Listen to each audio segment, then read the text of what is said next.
சத்யாவின் தமிழ் புத்தாண்டு super offer. Tamil Nadu சட்டமன்ற தேர்தல் வாக்குப்பதிவு இன்னைக்கு பயங்கர வேகமா நடந்துகிட்டு இருக்கு. ராவல்பிண்டி எக்ஸ்பிரஸ் மாதிரி பயங்கர எக்ஸ்பிரஸ் வேகத்துல தான் போயிட்டு இருக்கு. தமிழ்நாட்டு மக்கள் அடிச்சு நொறுக்கிட்டு இருக்காங்க. நம்ம இந்த ஷோ ரெக்கார்ட் பண்ணும்போது 3 மணி தாண்டிருச்சு, கிட்டத்தட்ட 4:30 மணி. ஸோ இந்த டயத்துல 3 மணி நிலவரம் நமக்கு கிடைச்சிருச்சு. 3 மணி நிலவரத்தின்படி 70% வாக்கு தமிழ்நாட்டுல பதிவாகி இருக்கு. இந்த ரேட்ல போச்சுன்னா நம்ம ஷோ முடியும் போது ஒரு 80-85 தாண்டிரும் போல இருக்கு. கண்டிப்பா தாண்டிரும், 90 கூட போய் தொடலாம். அதையும் தாண்டி ரொம்ப ஷாக் தந்தது அப்படின்னா, எப்போதுமே மந்தமா மலையாள படம் மாதிரி போற சென்னையே இந்த முறை தெலுங்கு படம் மாதிரி சும்மா விறுவிறுன்னு போயிட்டு இருக்கு. கடந்த முறை ஒட்டுமொத்தமாவே பாத்தீங்கன்னாலே ஒரு 65% இந்த மாதிரிதான் வந்திருக்கு. இப்பவே கிட்டத்தட்ட 68-70 சென்னை போயிட்டு இருக்கு. சோ சென்னை தான் ரொம்ப ஒரு ஷாக் தந்திருக்கு நமக்கு. ஆமா, அதே மாதிரி மேற்கு மண்டலங்கள்ல திருப்பூர், ஈரோடு அந்த பகுதியிலயும் நம்பர்ஸ் ரொம்ப தாறுமாறா போயிட்டு இருக்கு. சென்னையில குறிப்பா பெரம்பூர்ல அதிகமான வாக்குப்பதிவு நடந்திருக்கு அப்படிங்கிற தகவல்லாம் வருது. ஆமா, ஒட்டுமொத்தமா நீங்க பாத்தீங்கன்னா தமிழ்நாட்டுல நாமக்கல் இப்ப 3 மணி நிலவரப்படி நாமக்கல் முதலிடத்துல இருக்காங்க. கன்னியாகுமரி கடைசி இடத்தில் இருக்கிறார்கள். அதுக்கு பொதுவா பாத்தீங்கன்னா இன்னும் பஸ் இங்க இருந்து கிளம்பி வாக்காளர்கள் எல்லாம் இன்னும் போயிட்டு இருக்காங்க. ஆமா, கன்னியாகுமரிக்குலாம் இன்னும் போய் சேரணும் அப்படிங்கிற. சென்னை கிளாம்பாக்கத்துல இருந்து செங்கல்பட்டு தாண்டி மதுராந்தகம் தாண்டி போறதுக்கே கிட்டத்தட்ட 10-12 மணி நேரம் இருக்கு. அவ்வளவு தூரம் கடுமையான டிராபிக். அது மட்டும் இல்ல, கிளாம்பாக்கத்துல பேருந்து பற்றாக்குறை அப்படின்னு மக்கள் அங்க போராட்டத்துல எல்லாம் ஈடுபட்டாங்க.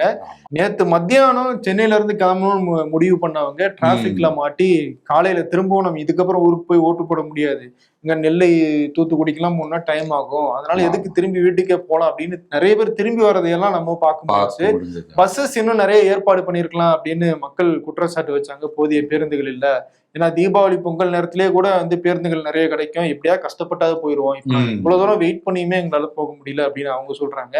தேர்தல் ஆணையமும் ஒரு நல்ல விடுமுறை நாளா ஒரு முன்னாடி 2 நாள் இருக்கிற மாதிரி சேர்த்து ஏதாவது பிக்ஸ் பண்ணியிருந்தாங்க அப்படின்னா கூட்டம் ஒரு நாள் 2 நாள் முன்னாடியே போயிருப்பாங்க. கடைசி நேரத்துல எல்லாரும் இவ்வளவு தூரம் போக முயற்சி பண்ணனால இவ்வளவு தூரம் டிராபிக் ஆச்சு அப்படிங்கிற மாதிரியும் ஒரு பார்வை வைக்கப்படுது. நீங்களே சொன்ன மாதிரி நிறைய இடங்கள்ல இன்னமுமே போய் ஊருக்கு போக முடியாத சூழல், போக்குவரத்து அந்த வசதி, அந்த பற்றாக்குறை இதெல்லாம் இருக்கு அப்படிங்கிறது தான் தமிழக வெற்றி கழக தலைவர் விஜயுமே ஒரு கடிதமா தேர்தல் ஆணையத்துக்கு கொடுத்திருந்தாரு. அதையும் தாண்டி இந்த விஷயங்கள்லாம் அவங்க செய்யல அப்படிங்கிற மாதிரி ஒரு குற்றச்சாட்டாவே அந்த கட்சியோட முன்னணி நிர்வாகிகள் தேர்தல் ஆணையரையுமே போய் பார்த்து ஒரு கம்ப்ளைண்டாவுமே போதிய ஏற்பாடுகள் பண்ணல அப்படிங்கிற குற்றச்சாட்டு வச்சிருந்தாரு.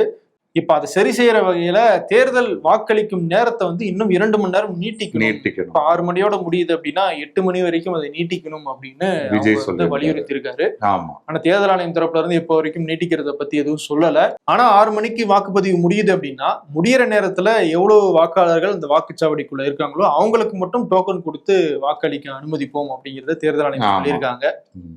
2 பேருக்கு நடுவில் தாங்க இன்னைக்கு போட்டியே. யாருங்கயா? ஒரு பக்கம் அரசியல் தலைவர்கள் ஜனநாயக கடமையை வேகமா அவங்களோட ஜனநாயக கடமையை நிறைவேற்றினாங்க. இன்னொரு பக்கம் உங்களுக்கு நாங்க எந்த அளவுக்கும் சலைச்சவங்க இல்லைன்னு திரைப்பிரபலங்கள் அவங்களுமே பாத்தீங்கன்னா வேகமா தங்களோட வாக்குகளை எல்லாம் செலுத்தினாங்க. ஆமா, காலையில முதலா வந்துட்டாரு அஜித், ரஜினி, விஜய், தனுஷ், இன்னும் ஏகப்பட்ட திரைப்பிரபலங்கள் வந்தாங்க. கீர்த்தி சுரேஷ், த்ரிஷா அப்படின்னு. இன்னொரு பக்கம் ஸ்டாலின், உதயநிதி ஸ்டாலின், டிடிவி விதிநகரன், எடப்பாடி பழனிசாமி எல்லாருமே ஆர்வமாக வாக்களிச்சிருந்தாங்க. கிரிக்கெட் வீரர் அஸ்வின், ஆமா, எல்லாம் குடும்பமாக வாக்களிச்சிருந்தாங்க. இதுல என்னன்னா அஜித் வாக்களிச்சுட்டு போகும்போது மாற்றம் தேவையில்லை அப்படின்னு சொன்னதாக சோசியல் மீடியால பரப்பிட்டாங்க. நோ நீட் அப்படின்னு சொல்லிட்டாங்க. ஆனா அஜித்தினுடைய உதவியாளர் ஒரு சுரேஷ் சந்திரா அவர் ஒரு மறுப்பு அறிக்கை சொல்லியிருக்காரு. அப்படி எந்த ஸ்டேட்மெண்ட்டையும் அஜித் கொடுக்கல, ஏதாவது தவறாக நீங்க கருத்தை பரப்பாதீங்க அப்படின்னு அவர் விளக்கம் கொடுத்திருக்காரு. ஆமா, அதையும் கூட சிலர் அந்த ஆடியோ எல்லாம் எடுத்து போட்டுட்டு இருக்காங்க. நல்லா கேளுங்க, கேட்கும் அப்படின்ற மாதிரி எல்லாம் எடுத்து போட்டுட்டு இருக்காங்க. ஆமா, எது உண்மைன்னு அஜித்துக்கு தான் தெரியும், ஆண்டவனுக்கு தெரியுதோ இல்லையோ. கரெக்ட். வழக்கம் போல ஒவ்வொரு ஆண்டும் தேர்தல் நேரத்துல சில சுவாரஸ்யங்கள் அப்படிங்கிற மாதிரி சிலர் வருவாங்க. ஆமா, அதாவது இந்த முறை வந்துட்டாங்க. நிறைய திருமண தம்பதிகள் இன்னைக்கு முக்கியமான ஒரு முகூர்த்த நாள் அப்படிங்கறதுனால மனக்கோலத்திலே நிறைய பேர் ஓட்டு போட வந்திருக்காங்க. எப்போதுமே அந்த தேர்வு மையத்துக்கு தானே அப்படி வருவாங்க. மனக்கோலத்தில் தேர்வு எழுதிய மணப்பெண் அந்த மாதிரி தானே வரும். தேர்வுனா கூட புரிஞ்சுக்க முடியுது. தாலி கட்டின உடனே தேர்வு 9 மணிக்கு ஆரம்பிச்சிடும், கரெக்டா டைமிங் வந்துடணும் அப்படிங்கிறதுனால அவசரம் அந்த ட்ரெஸ்ஸோடய வந்திருப்பாங்க. ஓட்டு போடுறதா பரவாயில்ல, சாயந்தரம் வரைக்கும் டைம் இருக்கு, ட்ரெஸ்ஸை மாத்திட்டு நார்மல் ட்ரெஸ் கூட வரலாம். சரி ஓகே, அப்படின்னா போட்டோ எடுக்க மாட்டாங்களா? அப்படி இருக்கு. சரி ஓகே, அவங்க வந்து நாங்க பாத்தீங்களா கல்யாணம் பண்ணிட்டு இவ்வளவு பிஸியா இருந்தாலும் வந்திருக்கோம், நீங்களும் வாங்க அப்படின்னு ஒரு என்கரேஜ் எடுத்துக்க வேண்டியதுதான். ஆமா. இன்னொரு பக்கம் வந்து வேலூர்ல ஒரு வாக்குச்சாவடியில ரோபோ மூலமாக வாக்காளர்களை வரவேற்றிருக்காங்க. ரோபோ நல்லா வேஷ்டி சட்டையெல்லாம் போட்டு விட்டு வாக்களிப்பது உங்களுடைய உரிமை அப்படின்னு ரோபோ எல்லாரையும் கையை பிடிச்சி இழுத்துட்டு போது வாக்களிக்கிறதுக்கு. ஆண்டிப்பட்டி பக்கத்துல வெள்ளிமலை அப்படிங்கிற ஊரு, அந்த ஊர்ல 5 பேருக்கு மட்டும் தான் வாக்கு இருக்கு. அந்த 5 பேருக்காக மட்டுமே ஒரு வாக்குச்சாவடி அமைச்சிருக்காங்க.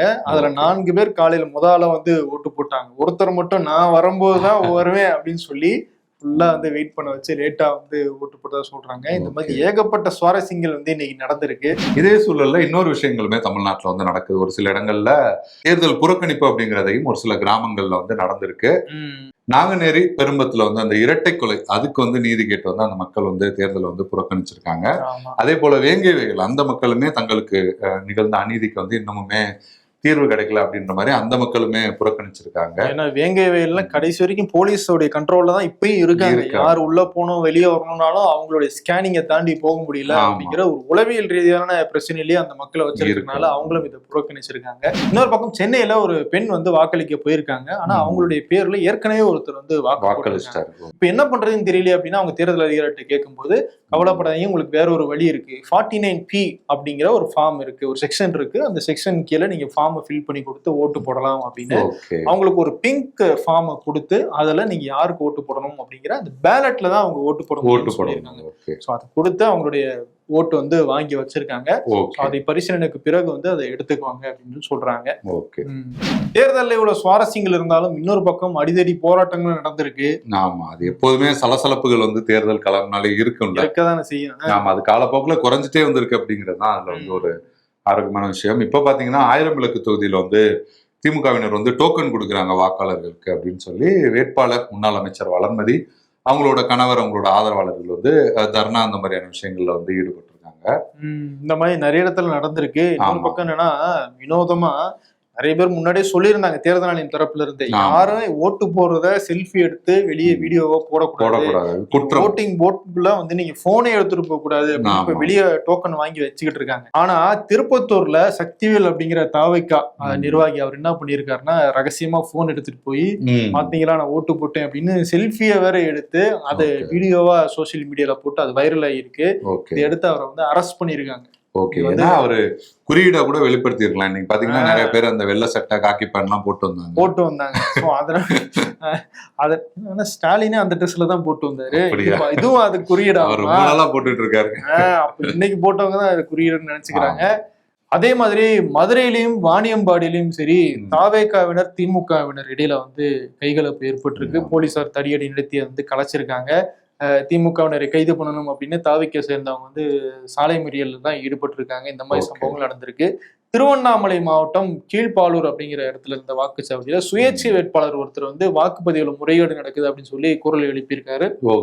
அவங்களுடைய ஏஜென்ட்ஸ் வந்து ஒரு படி மேல போய் அந்த இவிஎம் மிஷினே கீழே போட்டு உடைச்சிருக்காங்க. அந்த ஏஜென்ட்டையும் வந்து கைது பண்ணிருக்காங்க. அதே மாதிரி பாத்தீங்கன்னா மயிலாப்பூர்லயுமே கூட வந்து அடையாள அட்டை இல்லாம வராங்க அப்படின்னு சொல்லிட்டு தமிழிசை சவுந்தரராஜன் வாக்குவாதம் செய்த சம்பவம் எல்லாம் கூட நடந்தது. ஆமா, இப்படிப்பட்ட சலசலப்புகளுக்கு மத்தியில இன்னொரு பக்கம் வாக்குப்பதிவும் ரொம்ப ஜரூரா நடந்துட்டு இருக்கு. வழக்கமாவே பாத்தீங்கன்னா தமிழ்நாட்டை விட மேற்கு வங்க மக்கள் வந்து எப்போதுமே உற்சாகமா வாக்களிக்கக்கூடியவங்க. கடந்த தேர்தலில் கூட தமிழ்நாடு வந்து ஒரு 75% வாக்குப்பதிவுனா மேற்கு வங்கம் 82க்கு மேல போச்சு. இன்னைக்குமே காலையில இருந்து பாத்தீங்கன்னா மேற்கு வங்கம் தமிழ்நாட்டை விட அப்படியே முன்னாடி போயிட்டே இருந்தாங்க. வாக்குப்பதிவு அப்படிங்கிறது அங்க ரொம்ப நல்லாவே நடந்திருக்கு அப்படிங்கறத தான் பார்க்க முடிந்தது. 3 மணி நிலவரப்படி இங்க 70%, அங்க 78% வாக்குப்பதிவு இருக்கு. அந்த அளவுக்கு வந்து தீவிரமாக அங்க வாக்குப்பதிவு நடந்துகிட்டு இருக்கு. அங்கேயும் சின்ன சின்ன சச்சரவுகள் அங்கங்க நடந்துதான் இருந்துச்சு. முர்ஷிதாபாத்ல வந்து ஆம் ஜனதா உனாயன் பார்ட்டி அப்படிங்கிற அந்த 2 கட்சிகளுடைய நிர்வாகிகள் வந்து அங்க சண்டை போட்டுக்கிட்டாங்க.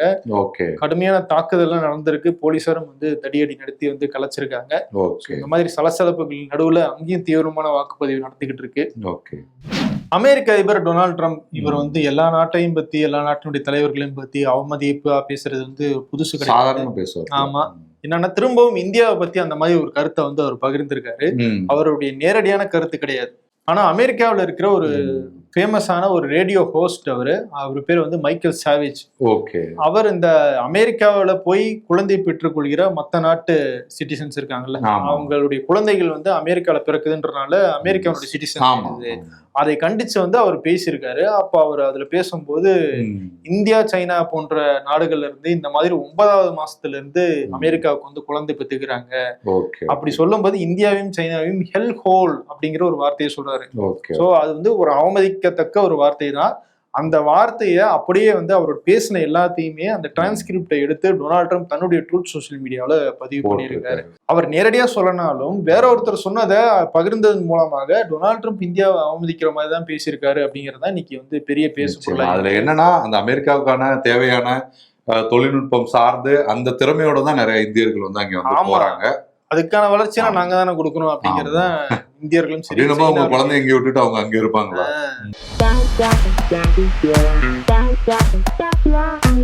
வேட்பாளர்கள் டு மக்கள் 5 வருஷம் கழிச்சுதான் உங்களை பார்க்க முடியும்னு நினைக்கும் போது மனசுக்கு கஷ்டமா இருக்கு. ஸ்கூல் டேஸ் 8:55 AM ஃபீவர்மா லீவு போட்டுக்குவா அப்படின்னு பையன் கேக்குறாரு. 9:55 AM TV போட்டுக்குவாமா?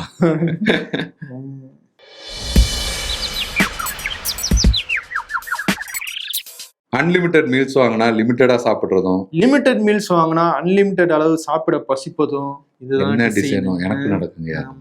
whenever I hear someone say உன் நல்ல மனசுக்கு நீ நல்லா இருப்ப, டேய் நான் நாசமா போனதுக்கு காரணமே அந்த நல்ல மனசு தான்டா அப்படின்னு. அரசியல்ல இதெல்லாம் சாதாரணமாப்பா. ஓகே, விருது செக்ஷன் வந்தாச்சு. யாருக்கு விருது கொடுக்க போறோம்?